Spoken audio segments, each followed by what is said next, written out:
unlad na planeta na tinatawag na Krypton. Bagaman mukhang tao ang mga Kryptonian, sila ay mas higit na evolved, may taglay na pambihirang kaalaman sa agham at pisikal na lakas na hinubog ng matinding gravity at matinding init ng kanilang planeta. Sa isang bahagi ng Krypton, isang babae ang nanganganak ng batang lalaki. Ang kanyang asawang si Jor-El ay tumutulong sa panganganak. Sa mundong ito, ang mga sanggol ay hindi ipinapanganak sa natural na paraan. Sila ay ginagawang artipisyal at pinalalaki sa mga laboratorio. Ngunit ang sanggol na ito ay naiiba. Siya ang kauna-unahang natural na ipinanganak sa Krypton sa loob ng maraming henerasyon. Samantala, ang kanilang planetang Krypton ay nasa bingit ng paggunaw. Ang core ng planeta ay bumabagsak at maaari itong sumabog anumang sandali. Nang maunawaan ni Jor-El na malapit na ang katapusan, dali-dali siyang pumunta sa tagapamunong konseho ng Krypton upang pakiusapan silang ibigay ang Codex. Isang aparato na naglalaman ng genetic blueprint ng lahat ng Kryptonian na isinilang. Ngunit bago makasagot ang konseho, dumating si General Zod at pinaslang ang mga bantay. These lawmakers, with their endless debates, have led Krypton to ruin.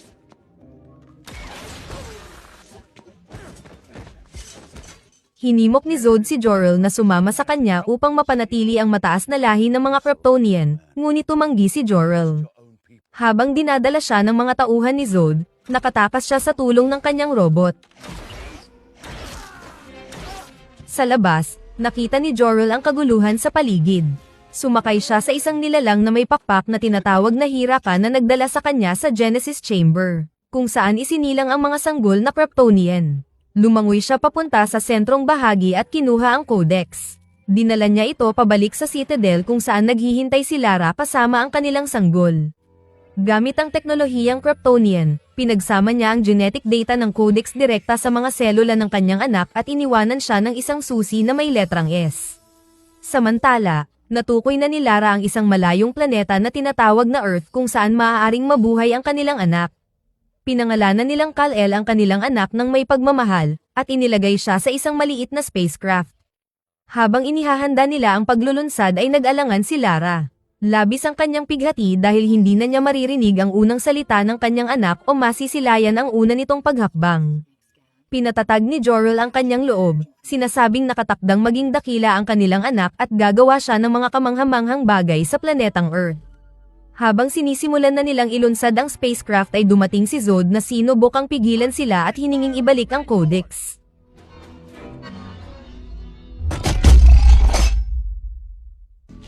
I know you stole the Codex. Surrender it, and I'll let you live.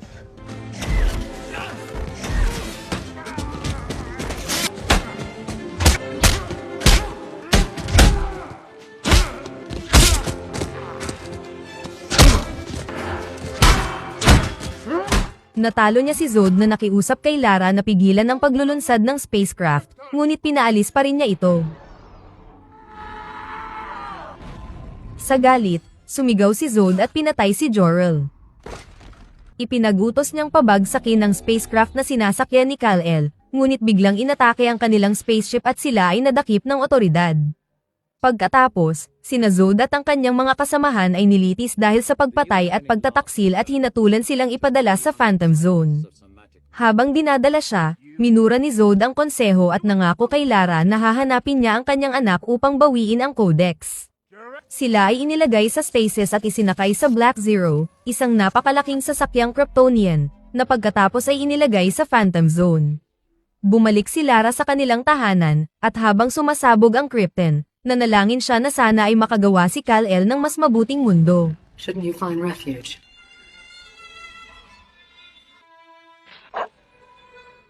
Samantala, pumasok na sa atmosfera ng daigdig ang spacecraft ni Kal-El at lumapag ito sa isang sakahan sa Smallville, Kansas na pagmamayari ng mag-asawang sina Jonathan Kent at Martha Kent. Pagkaraan ng 33 taon, si Kal-El, na kilala na ngayon bilang Clark Kent, ay nagtatrabaho sa fishing boat kasama ang ibang mangingisda.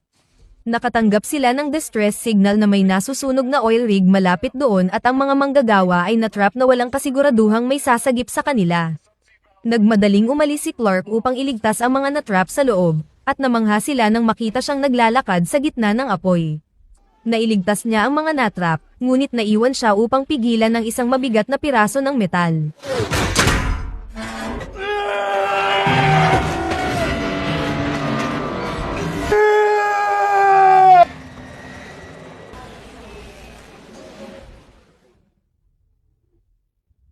Habang lumulubog siya sa tubig, bumalik ang mga alaala ng kanyang pagkabata. Isang batang Clark Kent ang nakaupo sa loob ng silid-aralan na litong-lito. Dahil sa kanyang matatalas na pandama ay naririnig niya ang bawat tunog at nakikita ang lahat sa paligid, isang bagay na lubos na nagpatakot sa kanya. Hindi niya ito makontrol at ang tensyong ito ay nagdulot ng kanyang pagkataranta at nagtago sa madilim na silid.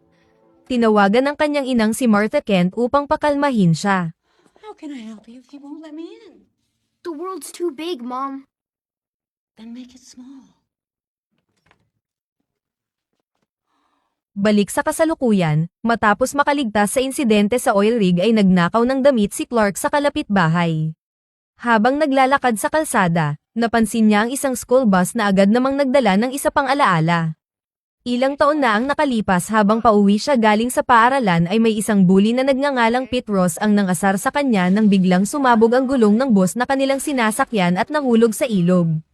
Ginamit ni Clark ang kanyang pambihirang lakas upang itulak palabas ang bus at pigilan itong lumubog. At dito unang nasilayan ni Pete Ross at Lana lang ang kanyang kapangyarihan. Nang maglaon ikinwento ng ina ni Pete sa mag-asawang Kent ang ginawa ni Clark, ngunit itinanggi ni Jonathan na may kakaiba sa kanilang anak. Pagkatapos nito, binigyang diin ni Jonathan kay Clark ang kahalagahan ng pagtatago ng kanyang kapangyarihan, sinasabing natatakot ang mga tao sa mga bagay na hindi nila naiintindihan. Nang pinilit siya ni Clark na magsabi ng totoo tungkol sa kanyang sarili, ipinakita ni Jonathan ang spaceship kung saan nila siya natagpuan. Ipinakita rin ni Jonathan ang isang metal na bagay na natagpuan nila kasama niya. Ipinaliwanag ni Jonathan na minsan niyang dinala ang metal sa isang kilalang eksperto sa metalurhiya at sinabing wala ito sa periodic table at hindi ito nagmula sa Earth. Hinikayat siya ni Jonathan na alamin ang kanyang tunay na pinagmulan at kung bakit siya ipinadala sa Earth kasabay ng paninigurong siya pa rin ang kanyang anak. Binalaan niya rin si Clark na kung ipapakita niya agad ang kanyang kapangyarihan, maaaring tanggihan siya ng sangkatauhan. Ngunit tiniyak din niya na darating ang tamang panahon, kung kailan maipapakita ni Clark sa mundo kung sino talaga siya at magiging handa rin ang mga tao na tanggapin siya. Balik sa kasalukuyan, nagtatrabaho si Clark sa isang bar sa gilid ng highway kung saan narinig niyang pinag-uusapan ng ilang sundalo ang tungkol sa paghahanap ng kakaibang bagay sa ilalim ng yelo malapit sa Arctic. Napansin niyang binastos ng ilang customer ang waitress kaya dumipensa si Clark para sa babae. Hey, leave her alone, man.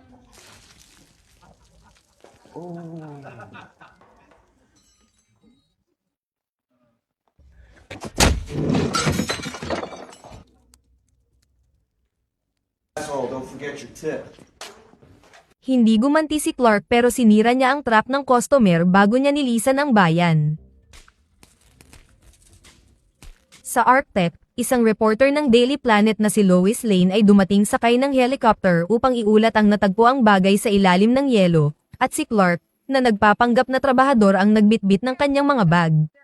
Pinamumunuan ng operasyon ni US Air Force Colonel Nathan Hardy kasama si Dr. Emil Hamilton. Ipinakita nila na ayon sa imaging, ang natagpuang object ay isang napakalaking bagay na halos 20,000 taon na ang tanda. Lalong umigting ang pagkasabik ni Lois Lane na malaman ang misteryong bagay na ito kaya sa gabi ay palihim siyang nagtungo sa naturang object. Sa kanyang paglalakad ay napansin niya ang isang misteryosong lalaking nakita niya, walang iba kundi si Clark. Samantala, ginamit ni Clark ang kanyang heat vision upang gumawa ng daan sa gitna ng napakalaking nagyayelong bundok. Habang lumalalim siya, natuklasan niya ang nakabaong spaceship. Sa loob nito ay lumitaw ang isang advanced AI machine. Ipinasok niya ang command key na nakasuot sa kanyang leeg na ibinigay sa kanya ni Jonathan noong siya'y bata pa. Nang ipasok na niya ito, nag-activate ang isang holographic image ni Jor-El at sinundan niya ito. Samantala, patuloy pa rin si Lois Lane sa pagsunod at palihim na sumakay sa spaceship. Ngunit inatake siya ng AI robot nang tangkain niya itong kunan ng larawan. Narinig ni Clark ang kanyang tinig at agad siyang tinulungan. Nagkaroon ng internal bleeding si Lois Lane, ngunit ginamot ito ni Clark gamit ang kanyang heat vision. Kinabukasan, iniwan ni Clark si Lois Lane sa ligtas na lugar sa Antarctica at umalis kasama ang spaceship. Pagbalik ni Lois Lane sa Metropolis, sumulat siya ng isang artikulo tungkol sa nakita niyang pambihirang bagay sa Arctic. Ngunit tumanggi si Perry White, ang kanyang editor, na ilathala ito dahil nag-aalala siya sa maaaring maging epekto ng kwento sa publiko. Kaya ibinigay na lang ni Lois Lane ang kwento kay Glenn Woodburn na siyang naglathala naman ito sa internet. Samantala, pinalipad ni Clark ang spaceship papunta sa isa pang liblib na lugar sa Arctic. Doon siya sinalubong ng isang holographic projection ni Jor-El na nagsabi kay Clark ng buong kwento ng kanyang pinagmulan at kanyang tunay na pangalan at kung bakit siya ipinadala sa Earth. Isinalaysay ni Jor-El na noong sinaunang panahon, ang Krypton ay isang maunlad na sibilisasyon na naghangad na palawakin ang kanilang impluensya sa kalawakan bago pa man nagsimula ang sibilisasyon ng sangkatauhan. Ang scout ship na natagpuan ni Clark ay isa lamang sa daan-daang ipinadala sa kalawakan. Gayunpaman, huminto ang mga proyektong ito nang maitatag ang artipisyal na pag-aanak at maubos ang lahat ng likas na yaman ng Krypton, na dahil dito ay naging hindi matatag ang core ng Krypton at nagbunsod sa pagkawasak nito. Naniniwala sina Lara at Jor-El na ang artificial breeding at genetic engineering policies ng Krypton ang dahilan ng pagbagsak ng mga Kryptonian, dahil nagdulot ito sa pagkawala ng kakayahan ng mga Kryptonian na pumili ng sarili nilang landas. Kaya isinilang nila si Kal-El upang suwayin ang sistemang ito at ipadala siya sa Earth, hindi lamang upang makatakas sa katapusan ng Krypton kundi upang likhain ang sarili niyang kapalaran. Naniniwala si Jor-El na may potensyal ang sangkatauhan na maging kasing dakila ng Krypton sa rurok ng kaluwalhatian nito sa tulong ng gabay ni Kal-El. Pagkatapos, ibinigay niya kay Kal-El ang isang formal na Kryptonian suit na may simbolong S, at ang kahulugan nito ay pag-asa.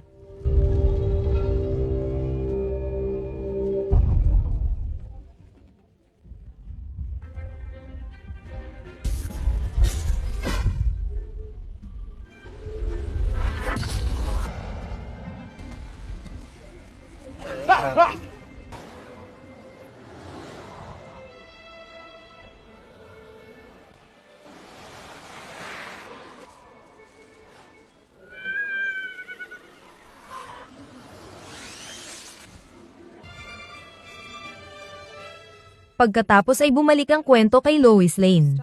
Determinado siyang alamin ang higit pa tungkol sa kanyang misteryosong tagapagligtas, sa pamamagitan ng pakikipag-usap sa mga mangingisdang katrabaho ni Clark, sa dating kaklase nitong si Pete Ross hanggang sa makilala niya ang ina ni Clark na si Martha. Doon niya nadiskubre ang libingan ni Jonathan Kent sa sementeryo. Lumapit si Clark sa kanya at tinanong kung bakit siya nito sinusundan. Ipinaliwanag ni Lois Lane na alam niyang may kamangha-manghang kapangyarihan si Clark at naniniwala siyang maaari itong maging puwersa ng kabutihan para sa mundo. Ngunit hindi niya maintindihan kung bakit pinipili ni Clark na manatiling nakatago. Sa sandaling iyon, ibinahagi ni Clark ang isang masakit na alaala. Isang flashback ang nagpapakita ng pagtatalo ni Clark at Jonathan habang nagmamaneho. Biglang nagkaroon ng malakas na buhawi at nagsitakbuhan ang mga tao. Bumalik si Clark upang iligtas ang kanilang aso mula sa sasakyan, ngunit inutusan siya ni Jonathan na dalhin sa ligtas na lugar ang kanyang ina at isang batang babae habang siya naman ang kukuha sa aso. Nailigtas ang aso, ngunit nadaganan ng isang kotse ang paa ni Jonathan. Tinangka siyang iligtas ni Clark, ngunit itinaas ni Jonathan ang kanyang kamay bilang hudyat na pabayaan na siya. Pinili niyang kunin siya ng buhawi upang manatiling lihim ang kapangyarihan ni Clark, at sumigaw si Clark sa dalamhati. Lubos na naantig si Lois Lane sa kwento ni Clark. Pagbalik sa kanyang opisina, sinabi niya kay Perry na hindi na niya itutuloy ang ulat na kanyang ginagawa. Humanga si Perry sa kanyang desisyon at sinabi nitong tama ang kanyang ginawa. Samantala, bumalik si Clark sa kanilang tahanan at sinabi sa kanyang ina na nalaman na niya kung saan siya nagmula at kung sino ang kanyang tunay na mga magulang. Bagamat labis ang tuwa ng kanyang ina, may luha rin sa kanyang mga mata. Sa kaloob-looban niya, natatakot siya na ngayong alam na ni Clark kung sino talaga siya, baka iwan na siya nito. Ngunit naramdaman ni Clark ang kanyang pangamba, kaya tiniyak niyang hindi siya aalis at mahal na mahal pa rin niya ito. Sa kabilang banda, nasabat ng militar ng US ang kakaibang mga imahe mula sa satellite na nagpapakitang may malalaking alien spaceship na papalapit sa daigdig. Biglang nagkaroon ng pandaigdigang brownout sa iba't ibang panig ng mundo, at isang nakakakilabot na broadcast ang lumitaw sa bawat screen.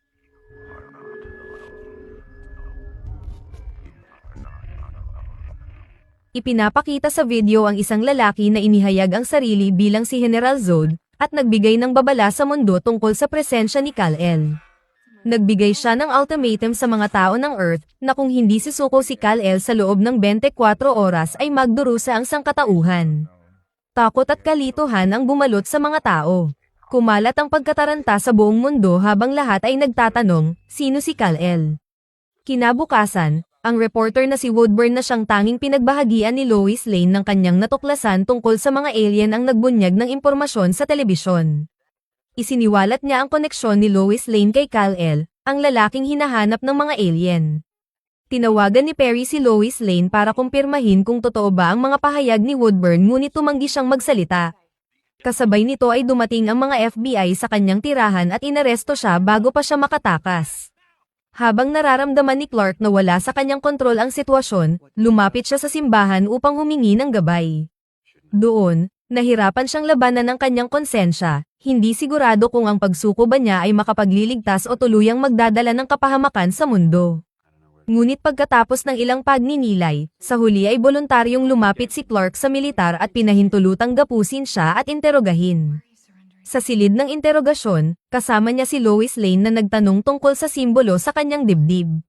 Ipinaliwanag ni Clark na ito ay nangangahulugang pag-asa sa kulturang Kryptonian. Habang natutuwa, iminungkahi ni Lois Lane na tawagin siyang Superman. Madali niyang pinagputol ang mga posas at kalmadong kinausap ang militar ukol sa kanilang mga pangamba. Ipinaliwanag niyang sa 33 taon niyang pananatili sa Earth, hindi pa siya kailanman nakasakit ng tao at wala silang dahilan upang katakutan siya. Di nagtagal, isang Kryptonian spaceship ang lumapag sa gitna ng disyerto at sinalubong sila ng sundalo ni Zod na si Faura. Hiniling niya na parehong isuko si Kal-El at Lois Lane. Bagaman nagtangka ang militar na makialam, kusang sumama si Lois Lane para wala ng gulo. Habang dinadala sila sa Black Zero, ibinigay ni Clark kay Lois Lane ang command key. Sa loob ng alien spaceship, binigyan si Lois Lane ng visor upang makalanghap ng hangin, dahil nakalalason para sa tao ang atmosfera sa loob ng Black Zero. Samantala, biglang nanghina si Kal-El, bumagsak, at umubo ng dugo. Hindi kasi sanay ang kanyang katawan sa atmosfera ng spaceship. Ikinadena siya sa isang mesa sa kanyang nanghihinang kalagayan at nakipagkita kay General Zod sa isang mental projection. Ipinahayag ni Zod na pinatay niya si Jor-El, ang kanyang ama, bago siya umalis upang hanapin ang Codex. Ikinwento ni Zod na pagkatapos nilang makatakas mula sa Phantom Zone, naghanap sila ng mga posibleng nakaligtas mula sa mga abandonadong himpilan ng Krypton. At dahil sa pag-activate ni Clark ng lumang Kryptonian spaceship, na-detect nila ang signal nito at sinundan kaya natunton nila ang Earth. Inalok ni Zod si Kal-El na makipagtulungan sa kanila upang ibalik ang Krypton, at plano niyang gamitin ang Earth bilang pundasyon na magbubura sa buong sangkatauhan. At para maisakatuparan ito ay kailangan niya ang Codex kaya hiniling niya kay Kal-El na ibigay sa kanya ang Codex. Ngunit syempre tutol si Kal-El sa mapangwasak na planong ito ni Zod. Samantala, inactivate ni Lois Lane ang command key kaya dahil dito, kinuha ng holographic projection ni Jor-El ang kontrol ng sistema ng Black Zero, binago ang atmosfera upang maibalik ang kapangyarihan ni Clark. Tinulungan din niya si Lois Lane na makatakas sa spaceship. Sumakay si Lois Lane sa escape pod, ngunit nasira ito ng isa sa mga tauhan ni Zod. Nakalaya si Kal-El at muling nagkausap sila ng kanyang ama, na nagbigay sa kanya ng lakas ng loob upang iligtas si Lois Lane at ang buong sangkatauhan. Lumipad siya palabas at nailigtas si Lois Lane bago tuluyang masunog at bumagsak ang sinasakyan nitong pod. Samantala, sinalakay ni Zod at ng kanyang mga sundalo ang bahay ni Martha at hinanap ang lokasyon ng spacecraft ni Kal-El sa paniniwalang naroon ang Codex. There. The Codex is not here.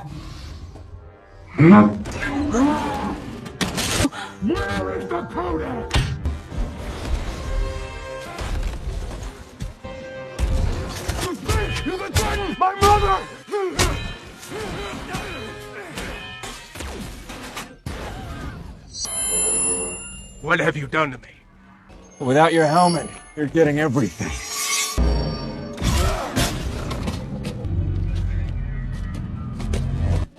Get inside. It's not safe.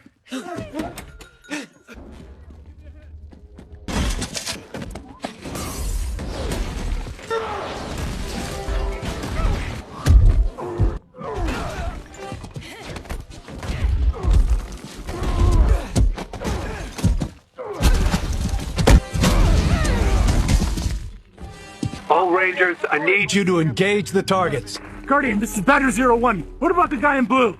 I said engage all targets.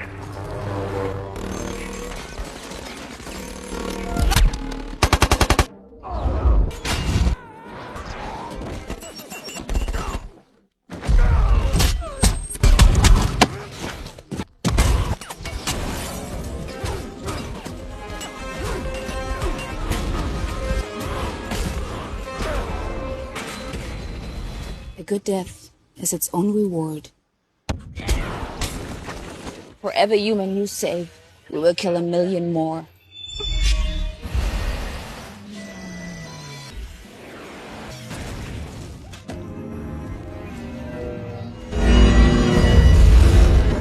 Samantala, muling nakita ng militar si Superman ngunit sa pagkakataong ito, imbes na barilin siya, ibinaba nila ang kanilang mga armas bilang tanda ng paggalang. Sa sandaling ito napagtanto na ni Clark na sa wakas, tinanggap na siya ng mga tao sa Earth hindi bilang kaaway kundi bilang kakampi. This man is not our enemy. Thank you, Carl. Bumalik si Zod at kanyang mga tauhan sa kanilang spaceship kung saan nalaman nila ang isang nakakagulat na balita. Isiniwalat ng siyentipiko kay Zod na matapos suriin ang dugo ni Kal-El, nadiskubre niyang ang DNA nito ay perpektong tumutugma sa Codex, ang susi para muling buhayin ang lahing Kryptonian. Napaisip si Zod kung kailangang buhayin si Kal-El upang makuha ang Codex, ngunit tiniyak ng siyentipiko na maaari nilang makuha ang kinakailangang DNA sa katawan ni Kal-El, patay man o buhay. Ngayon, determinado na si Zod na patayin si Kal-El at inihanda niya ang isang kagamitang tinatawag na World Engine na may kakayahang baguhin ang atmosfera ng Earth upang tumugma sa atmosfera ng Krypton, na magpapahintulot sa lahi ng mga Kryptonian na mabuhay. 2 makina ang inactivate, isa sa Estados Unidos at isa pa sa Indian Ocean. Nagsimulang magpakawala ng enerhiya ang mga makina na nagdulot ng mapaminsalang lindol, tumaas ang gravity ng Earth, at malawakang nagbago ang klima. We are now slave to the World Engine. Initiate.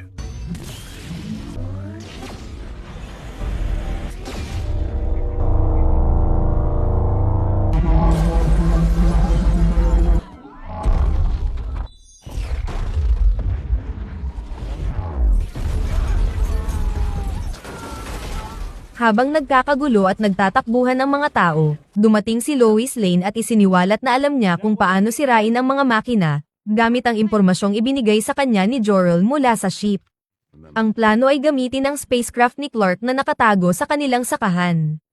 Kapag ito ay bumangga sa isa sa mga makina, lilikha ito ng isang singularity na magiging isang maliit na black hole na sisira sa mga aparato. Sumang-ayon ang militar sa plano at agad na naghanda ng isang C-17 fighter jet. Ikinarga ang spacecraft ni Clark rito habang si Clark naman ay nagtungo sa Indian Ocean upang sirain ang isa pang makina. Ginawa ni Clark ang buong makakaya, ngunit sadyang napakalakas ng gravitational pull mula sa World Engine. Samantala, sinubukang kausapin ni Jor-El sa pamamagitan ng kanyang kamalayan, si Zod at sinabing inuulit ni Zod ang parehong pagkakamali. Ngunit tumanggi si Zod na makinig. Ipinahayag niyang sisirain niya ang Earth, papatayin si Kal-El, at muling itatayo ang Krypton mula sa abo ng mga buto ng kanyang anak. Bilang huling paghihiganti, iniutos ni Zod sa AI na burahin ang kamalayan ni Jor-El. Bago ito tuluyang mawala, sinabi ni Jor-El na ang kanyang anak ang tatapos ng kanilang sinimulan. Habang nasa bingit ng pagbagsak ang lahat ay nabawi ni Superman ang kanyang lakas, muling tumayo, at sa lahat ng kanyang lakas ay sinira niya ang World Engine.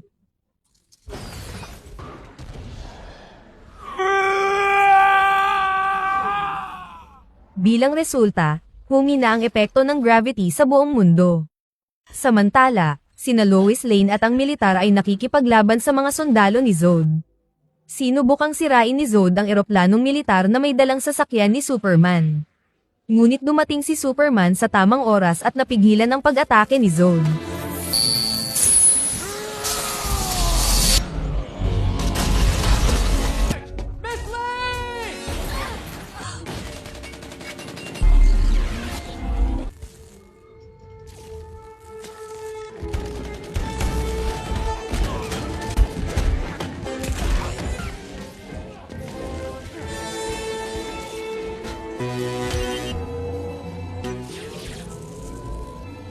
A good death is its own reward.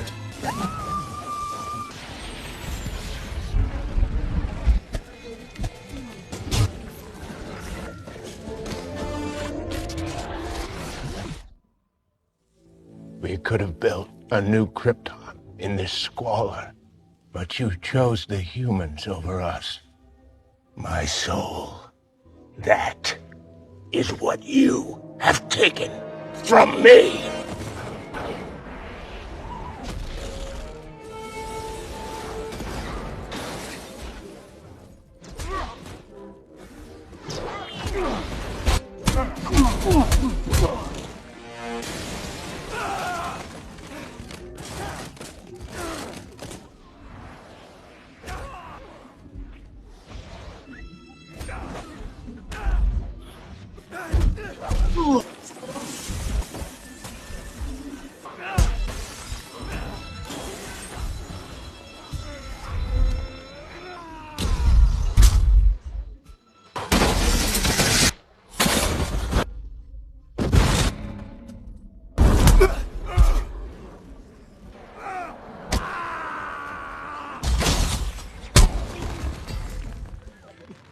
If you love these people so much, you can mourn for them.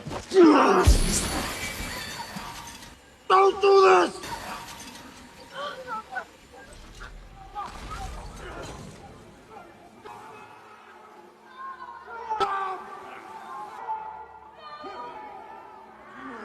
Never.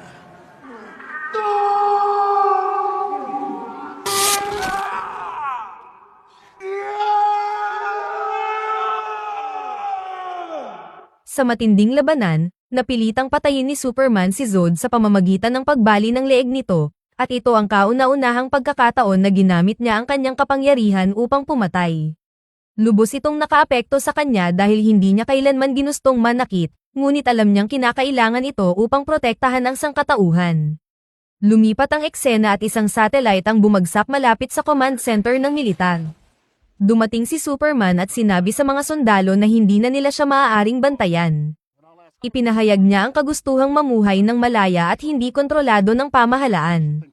Binalaan niya silang kapag sinubukan nilang subaybayan siyang muli, sisirain niya ang mas marami pang satellite na milyon-milyong halaga. I just think he's kinda hot. Kalaunan, bumisita si Clark sa puntod ni Jonathan kasama ang kanyang ina. Ibinahagi niya rito na sana'y nabubuhay pa si Jonathan upang masaksihan ang mga nangyari. Sinabi ni Martha na siguradong magiging proud si Jonathan dahil palagi nitong pinaniniwala ang makakamit ni Clark ang mga kamanghamanghang bagay. Tinanong siya ni Martha tungkol sa kanyang mga plano. Sinabi ni Clark na gusto niyang magkaroon ng trabahong makakapagpanatili sa kanyang kaalaman tungkol sa mga nangyayari sa mundo. Tinanggap niya ang papel bilang isang mamamahayag at nagsimulang magtrabaho sa Daily Planet, kung saan mainit siyang sinalubong ni Lois Lane.